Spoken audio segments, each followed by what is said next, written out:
Here we go. So I've seen this topic come up a lot recently, but I kind of wanted to throw my hat in the ring, figuratively, because it's something that I've personally thought a lot about. It's a topic that's near and dear to my heart because I've had so many discussions about it and like considered the different angles of it for so long. So I'm not that old, but I have been reading online written reviews and then later on watching video reviews for essentially my entire life that I can remember. Back to when I was like 6 or 7 years old, I was reading video game reviews on the internet. And throughout the course of my life, my idea on what the ideal review looks like has changed a lot in relation to the conversation around should reviews be objective or subjective.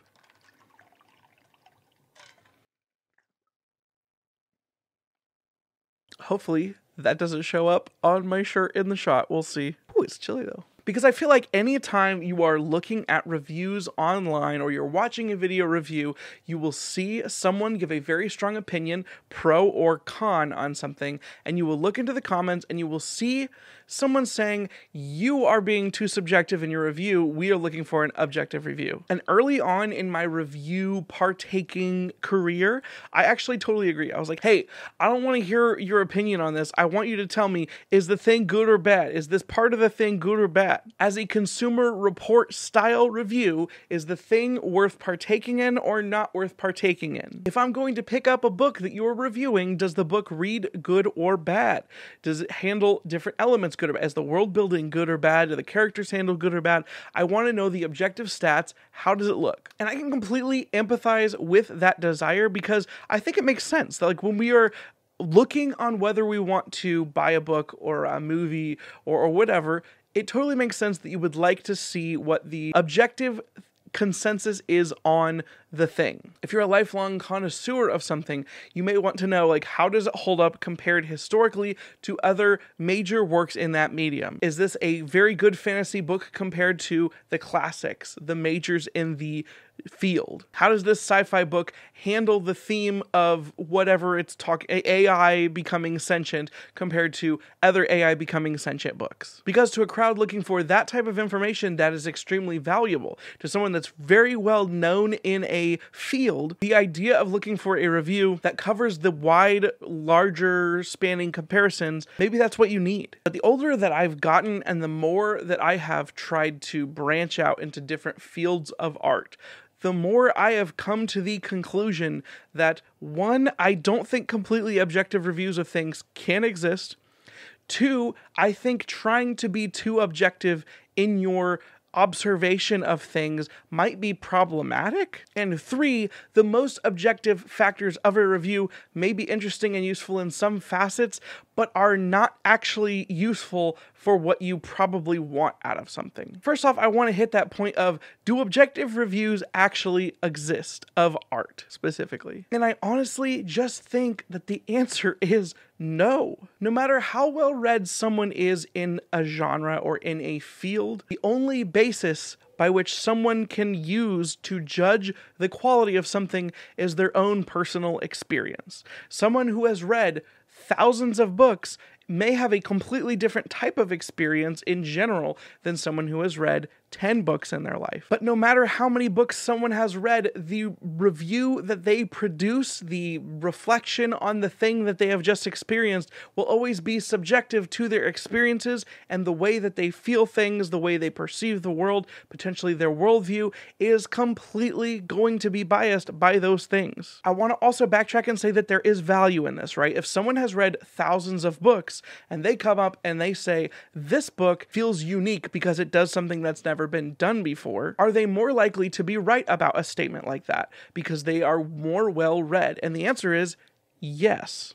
They may actually be able to make a judgment call like that, or say the writing in this book is extra well done, or this book is looking at a topic in a different way that has not been done before. That is a valuable take, one that is only subjective to the fact that they have read that many books, and thus their subjective experience allows them to look at something maybe more objectively. Then we could talk about, well, if something is objectively, from the perspective of someone who is more well-read, more unique, does that even matter. Because I think something that you can see if you are dealing with someone who deals in such massive quantities is that those people are looking for something that's new to them, but their experience is subjectively so different than the average consumer of something that what they're looking for doesn't even reflect what the normal person would care about. They may read a book and be like, this is the most unique thing in the entire world. This appeals to me. And it is brilliant because it has never been done before. But because other people have not experienced the things that they have experienced, it comes across as completely unrelatable. It is not something that can be identified with larger groups of people. Additionally, outside of the element that I'm using as an example, I think it's hard to find anything that you could actually point to as being objective. Short of just rehashing the thing that you've seen, whether it's a movie, you tell the plot, or a book, you tell the plot. If you dig much deeper than that, it's going to end up being subjective unless you're solely talking about the popularity of something, the potential popularity of something, things that can be measured in a concrete way. If you try to analyze much deeper, to even try to dig into character motivations, you're going to reach subjective territory pretty quickly, I think, in many areas. Have you ever been having a discussion with someone and you say, well, this is the reason that this character did this in the book because it applied to this part of their life and this part of their journey, and you've had somebody disagree with you? That's because art is super subjective when you're trying to analyze it. We're not dealing with math. We're dealing with complex emotional feelings, and unless something is specifically stated out, and unless something is 100% explicit in its detail, you are likely going to have some different level of subjective interpretation of that thing. In addition to the fact that we already know this, we're humans, right? We are all different. We've all lived different lives. We all have different perspectives. Different things resonate with different people. I feel like that should be the most blatant, all-encompassing answer.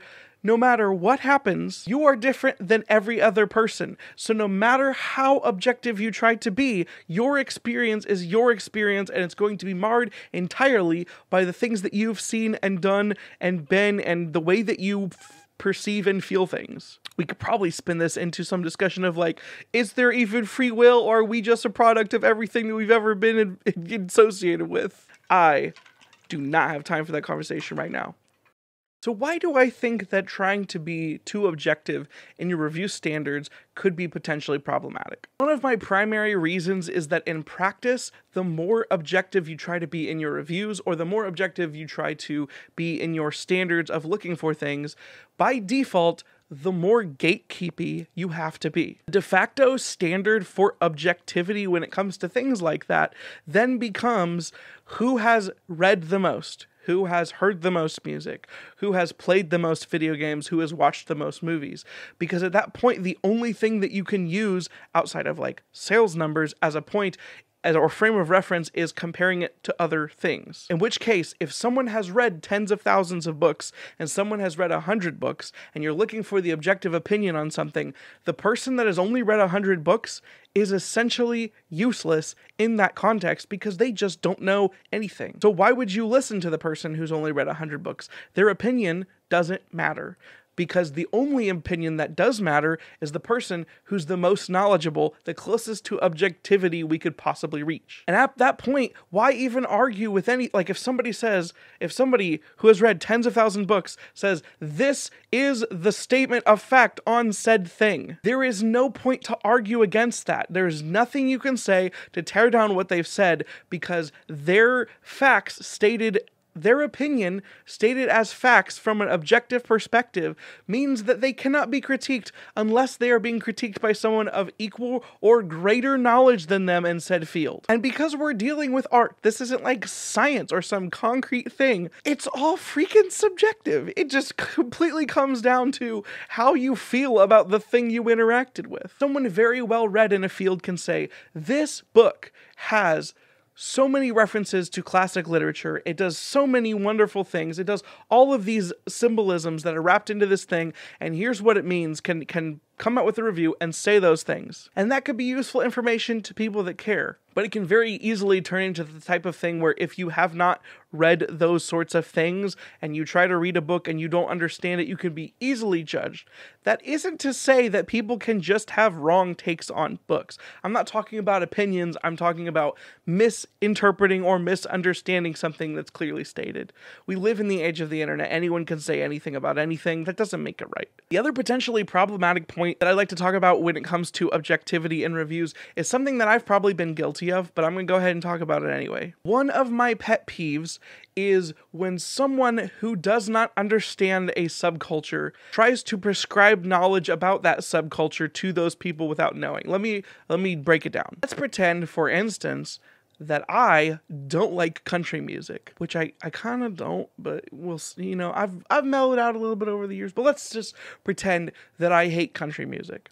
And a song comes out that's a country song. And then I make a review of that song that says, I hate this song, this is not a good song, but if you like country music, you will like this song, because this song is country music. Is that a valuable, objective take? First of all, I think we could easily argue that it's a subjective take, but I can at least argue in this instance, because I'm already ranting, why that I think is asinine. If I, as someone who does not like country music and does not understand country music, listen to something that is country music, do I have an opinion that is likely going to be accurate for people that do like country music? The answer is probably no. Since I, subjectively, do not understand the things that make country music interesting, I will not be able to speak to that community. Does that mean that my opinion on this country song is invalid? No. Because I think that opinions are not invalid when it comes to art. It's just an opinion. Is that opinion useful to country fans? No, probably not. Could that opinion be useful to someone else? Maybe. Could that review medium, if it's a video or an article, still be interesting to read from a country fan if they like the work or the method of presentation from that reviewer? Absolutely, it can still be interesting and fun. They can still give their opinion. I feel like one of the most insane things is that we've reached this point in the world where we cannot disagree about basic things like art and still be cool. I could watch a negative review for something like The Way of Kings. Frick, it hurts to say, but I could watch a negative review for something like The Way of Kings and still either see it, understand it, or agree to disagree, because we're talking about very different ways of approaching the same thing, different life experiences leading into it, different preferences. We all like different things. It should not be too difficult. It's subjective. The more objective we try to be, the more gatekeepy we inherently become. Now, if I said people could not try to do the thing where they are extremely well read and they try to anticipate major genre shifts or cultural changes or ingenuity or inventiveness in something in the field, if I were to try to tell them they should not do that, that would be being just as gatekeepy. However, that is just one type of subjective review based on a lot of knowledge. It should not be given 100% credence over everyone else's opinion. Those people don't really represent normal people. But that crap can also be incredibly fascinating to read or listen to. That stuff is valuable.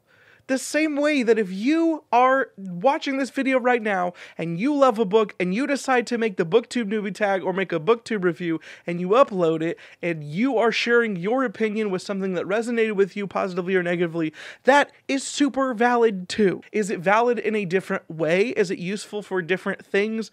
Absolutely. But the beauty and the joy of sharing these hobbies is finding out the different ways that we can resonate with these things from different angles. Discussing books, if we all had the same opinions that were objective, first of all, opinions that are objective, we wouldn't discuss anything. It would just be, objectively, this is the best book. Objectively, this is the best movie. Moving on. No, it's subjective. It's all subjective. What was my freaking third point? Okay, my third point was, I think that the most objective things you can pull out of something isn't actually that useful for what most people are looking for in a review. I've already touched on a lot of these points briefly. 1, innovation in a genre does not always translate to what the average person cares about. Unless someone has experienced the same genre fatigue or whatever fatigue as someone who is extremely well read, innovation may not matter to normal people. In fact, when it comes to music especially, too much change from the things that you're familiar with will never be perceived as like a good thing, because you want something that's at least somewhat familiar. You want something that can at least tie to you in some way. For some people who are more well-read, it may be easier to tie, but like you're likely scientifically less likely to connect with something that is more foreign to you because you have no point to attach to it. Another point of objectivity is just restating the only facts that you know about the book, the plot of the book, etc. That can be useful, but for the most part, you want to experience it for yourself. So just restating the plot is not useful if you do not add any sort of subjective thing on top of it. So one of the only actual objective things that you can dig into when it comes to like a book is how popular is it going to be? How big is it going to sell? You know, what is the target market for that thing and how well did it do in it? Everyone has loved things that are popular. Everyone has probably loved things that were extremely niche.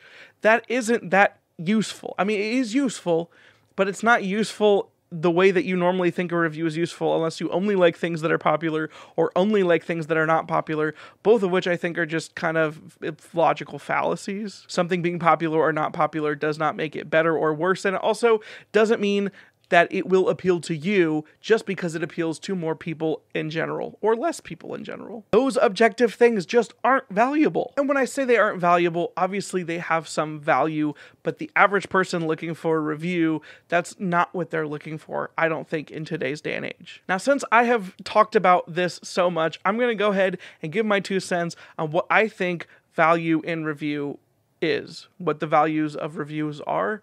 Frick, I don't know how to say that right. Understanding the perspective of where a reviewer is coming from makes a review extremely valuable. It also makes the review almost a creative piece of its own because the person is then tying the way they resonated with the thing, they're tying that into the thing itself. And it's almost a little bit of its own creative. I like to make video reviews because that's the thing I get out of it. Additionally, everything in 2020, like in the modern era, is extremely personality based. So when we understand someone's personality, if I watch Murphy Napier's videos, I get to know what Murphy Napier likes and what she doesn't like. And I get to understand why she reacts to things the way that she does. When she then reacts to a book, I can then use my knowledge of Murphy and her opinions of those books to then look at my own life and my own tastes and say, do I think I will like this thing? She said she doesn't like it because this is done this way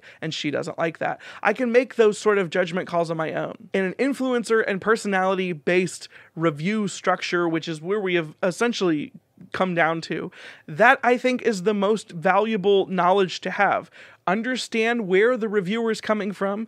A lot of times reviewers are very upfront with why they might resonate or not resonate with different things, and then compare it to your own tastes. I think that is the most straightforward and honest way that you can actually convey the information contained in a review. How did I feel about the thing? That's what I want to hear when I look for a review. What did you think about the thing? How did you feel about the thing? Did the thing work for you? Even if you don't state it that way, if you talk about a book or talk about a movie or someone writes down a review for something, I am taking what you write down as your opinion, because I don't think that you can accurately produce anything, and your own opinion is subjective to the way that you view everything. Does any of this make sense? Am I crazy? I feel like I'm probably missing some points. Please let me know in the comments down below if I'm crazy, if you agree, if you disagree. Let me know, because I am lost out here now. I've been going for a while. Do you think that an objective review of an artistic medium can even really exist? What types of reviews do you look for when you're looking for something? You kind of automatically assume when you're watching a review that something is subjective, or do you think that reviewers should try to be more objective? Or are you okay with the subjectivity, like I kind of have become? Do you think I talked about this topic in an objective manner? No, probably not. Thank you so much for watching. This has been a crazy thing that's been bouncing in my head for a while. I hope that it makes sense. If you'd like to support the channel, please go check out the link down in the description below for my new Patreon. We've been having a blast over on my Discord server, which there's a free section of the Discord server if you are unable to or don't want to join the Patreon. Talk about books and food and whatever. It's been a good old time. I'm curious if you're still listening at this point. Have you ever loved a review for something where the person had an incredibly different perspective on the thing than you did? Did you ever find that sort of information valuable? Secondly, out of curiosity, have you ever watched like a video review for a book that you didn't necessarily ever plan on reading and found some sort of artistic or entertainment value in the review itself, getting traction from something to where you got value out of that review even if you never intend on watching that movie or reading that book? I love you all. I hope you're having a good day. Until next time, be excellent to each other. No one ever get enough. Always looking out tired. Sleep. No one ever get enough. If I don't show up, I might get fired. Sleep. No one ever get enough. Always looking out tired. Sleep. No one ever get enough. If I don't show up, I might get fired.